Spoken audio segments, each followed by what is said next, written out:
BPL এর রঙিন দুনিয়াতে সবাইকে স্বাগত জানাচ্ছি। বিপিএল এর আমেজ শুরু হয়ে গেছে, বিশেষ করে রাজশাহী ওয়ারিয়র্স যখন একের পর এক বিদেশি আনছেন, যখন দেশে চলে এসেছেন অনেক বড় বড় তারকা, তাদের জন্য এবং অবশ্যই এই বিপিএল এর জন্য ভালো একটা খবর। এবং সবচেয়ে বড় খবর হচ্ছে তারা সুখবর দিয়েছে, সেটা হচ্ছে প্রথম যে পেমেন্টটা প্লেয়ারদের যে পেমেন্ট দিতে হয় ম্যাচ শুরু হওয়ার আগে, সেই পেমেন্টটাও নিয়ম অনুযায়ী তারা দিয়ে দিয়েছে। সেদিক থেকে খুব ভালো একটা খবর। একটা আক্ষেপের খবর আছে, কষ্টের খবর আছে, শঙ্কার খবর আছে। সেটা হচ্ছে চট্টগ্রাম রয়্যালস এখন বড় বিপদে পড়েছে। শুধুমাত্র অফ দ্য ফিল্ডে যে ঘটনাগুলো ঘটছে বা আলোচনা হচ্ছে সেটা নয়, তাদের টিম তৈরি করার ক্ষেত্রে বা একাদশ নামানোর ক্ষেত্রেও বড় একটা সমস্যায় পড়তে হচ্ছে। কারণ লাস্ট মোমেন্টে তিনজন বড় তারকা নাম প্রত্যাহার করে নিয়েছেন, বিদেশি তারকা। সেই বিষয়ে আসবো। শুরু করতে চাই রাজশাহীকে দিয়ে। এই যে রাজশাহী, আমি আগেও বলেছিলাম যখন কোচ হান্নান সরকার থাকেন তিনি চান যেন ম্যানেজমেন্টটা ঠিকঠাক থাকে, কারণ সবশেষে আমরা দেখেছি আবাহনীকে চ্যাম্পিয়ন করেছেন, সেখানে আর্থিক বিষয়গুলো একেবারে ক্লিয়ার করেছিলেন। এমনও হয়েছে একটা প্লেয়ারকে হয়তোবা যেই টাকার কথা বলেছেন শেষ পর্যন্ত দিতে পারেননি, তখন বলেছেন যে পারছি না, হয়তোবা চ্যাম্পিয়ন হলে তোমাকে কিছু টাকা দেওয়া যেতে পারে, তুমি খেলবা কি খেলবা না বলে দাও। পরে এই যে এইভাবে একেবারে পরিষ্কারভাবে কথা বলে নেওয়া হয়েছিল, সেই প্লেয়ারটাকে দলে খেলিয়েছেন এবং আবাহনীকে চ্যাম্পিয়ন করেছেন, পরে আবার তাকে টাকাও দেওয়া হয়েছে। তো এই দিক থেকে বলবো যে হান্নান সরকার এই কাজটা করেন, এটা খুবই ভালো একটা দিক।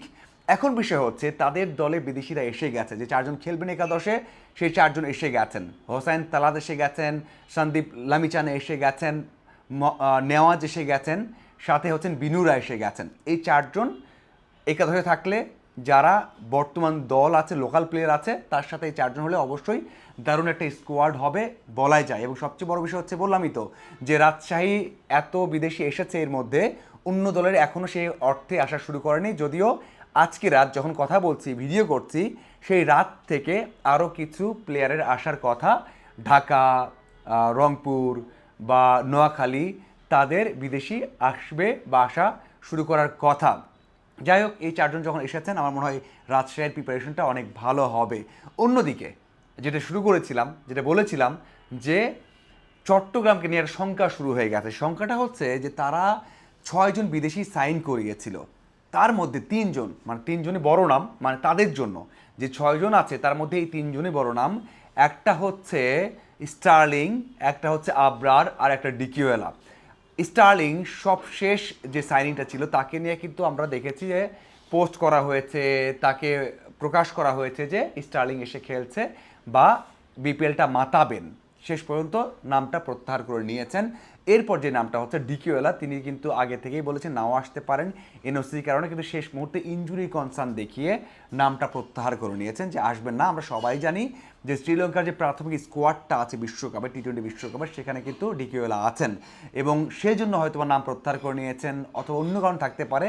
তবে আপাতত ইনজুরির সংখ্যা দেখিয়ে, কনসার্ন দেখিয়ে নামটা প্রত্যাহার করে নিয়েছেন। আর একটা বড় নাম, মানে এই যে 6জন সাইন করিয়েছেন তার মধ্যে সবচেয়ে বড় নাম যিনি, সেটা হচ্ছেন আবরার আহমেদ, যাকে আমরা সবাই চিনি যে স্পিনারদের মধ্যে অন্যতম একজন ওয়ার্ল্ডে।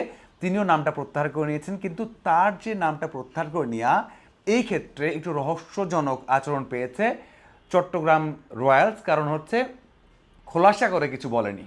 কখনো বলেছেন যে এনওসি সমস্যা হচ্ছে, কখনো বলেছেন ইনজুরি কনসার্ন থাকতে পারে, কখনো নাকি বলেছে যে অন্য কোনো জায়গায়, বলেনি, একটা আভাস পাওয়া গেছে অন্য কোনো জায়গায় খেলতে পারেন। যেমন এসএ টি-20 চলছে, আইএল টি-20 চলছে, কোনো এক জায়গায় হয়তো বা ডাক আসতে পারে, এটা শিওর না, নিশ্চিত না, কিন্তু আসতে পারে। যে আভাসটা চট্টগ্রাম ম্যানেজমেন্ট পেয়েছে যে হয়তোবা এখানে না করে দিয়ে ওই দুই জায়গার কোনো এক জায়গায় খেলতে যেতে পারেন আবরার আহমেদ, এই জন্য এখানে না করা হয়েছে। এই যে তিনজন বললাম, এই তিনজন তো নেই।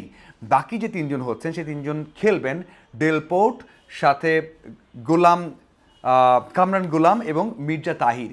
এই তিনজন এখন আছে অবশিষ্ট, যদিও তারা কেউ আসেনি দেশে এখন পর্যন্ত, দলের সাথে যোগ দেননি। আশা করা হচ্ছে যেদিন ম্যাচ, ফার্স্ট ম্যাচ চট্টগ্রামে, সেই দিন সকালে আসতে পারেন অথবা তার আগের দিন আসতে পারেন, তার আগে যোগ দেবেন না এই তিনজন। তার মানে অবস্থা চিন্তা করে দেখুন, তাদের লোকাল প্লেয়ার আছে, লোকাল প্লেয়ারের মধ্যেও তো আমরা সমস্যা দেখেছি, যেখানে শেখ মেহেদি হোক, শরীফুল হোক, অথবা নাইম শেখ হোক, তারাও কিন্তু বিভিন্ন সময় বিভিন্নভাবে আমরা দেখেছি যে সন্তুষ্ট নয়, এরকম একটা বার্তা আমরা পেয়েছি। হ্যাঁ, নাইম শেখ কিছু বলেননি, কিন্তু একটা স্ট্যাটাস দেখেছিলাম আমরা সেখানে। মাহিদির আমরা দেখেছি বিভিন্ন জায়গায় অনুশীলন করছেন শরীফুল, তার মধ্যেও একটা মনোভাব দেখা গেছে যে কবে অনুশীলন শুরু হবে জানেন না। তো এইসব মিলিয়ে এবং অফ দ্য ফিল্ডের কিছু ঘটনা মিলিয়ে একেবারেই একটা বিপদে আছে আমার মনে হয় যে চট্টগ্রাম রয়্যালস। যদি এখনই বলবো না যে বিতর্ক তৈরি করছে, কারণ প্রথম দিকে সমস্যা হতেই পারে। যদি এই বিষয়গুলো ঠিকমতো তারা ম্যানেজ করতে না পারে, ঠিকমতো তারা নতুন প্লেয়ার নিয়ে আসতে না পারে, তাহলে এই যে একটা সংখ্যার কথা বলেছিলাম যে গতবারের রাজশাহী হতে পারে এবারের চট্টগ্রাম, সেটা হওয়ার সংখ্যা কিন্তু থাকছে। তাদের হাতে 3 জন বিদেশি নতুন সাইনিং দরকার, নিয়ে আসতে হবে, না হলে সমস্যায় পড়বে। এবং ওই যে 3 জন যে চলে গেল এইভাবে, তারও কোনো কিন্তু স্টেটমেন্ট নেই, কোনো একটা সদুত্তর তাদের কাছে নেই।